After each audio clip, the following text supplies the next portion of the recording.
hello friends की खबर आशा करूँ ভাল আজি আমি ক'বলৈ লাইছো ৰং চেনেলৰ সম্প্ৰচাৰিত হৈ থকা অঞ্জলি ধাৰাবাহিকখনৰ মল্লিকা কোন হয় আহকচোন তেওঁ প্ৰকৃত পৰিচয় বিষয়ে কিছু কথা জানো মল্লিকা প্ৰকৃত নাম হৈছে দেৱিকা প্ৰিয়ম তেওঁ ঘৰ মংগলদৈত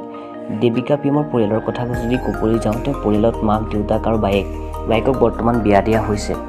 দেৱিকা প্ৰিয়মৰ শিক্ষা কথা ক'বলৈ গ'লে তেওঁ মংগলদৈতে শিক্ষা জীৱন আৰম্ভ কৰিছিল আৰু তাৰ পাছত ৰঞ্জিত শৰ্মা একাডেমীৰ পৰা এইচএছ পাছ কৰে আৰু 2013 চনত বি বৰুৱা কলেজৰ পৰা ৰাজনীতি বিজ্ঞান বিভাগত অনাৰ্ছ লৈ এমএছডব্লিউ সম্পূৰ্ণ কৰে দেৱিকা প্ৰিয়মৰ ৰিলেশ্যনশ্বিপৰ কথা ক'বলৈ গ'লে তেওঁ বৰ্তমান সিংগল আৰু তেওঁৰ প্ৰফেশ্যন আছে এক্টিং আৰু মডেল তেওঁ হাইট আৰু ৱেইটৰ কথা যদি ক'বলৈ যাওঁ তেওঁ হাইট হৈছে 5.6 ইঞ্চি এপ্ৰক্স আৰু ৱেইট হৈছে 50 কেজি এপ্ৰক্স দেৱিকা প্ৰিয়মৰ অঞ্জলি ধাৰাবাহিকখনে হৈছে তেওঁ অভিনয় কৰা প্ৰথমখন অসমীয়া ধাৰাবাহিক সো বন্ধুসকল আজি ভিডিওটো ইমানে কোনে অঞ্জলি ধাৰাবাহিকখনৰ মল্লিকা অভিনয় চাই ভাল পায়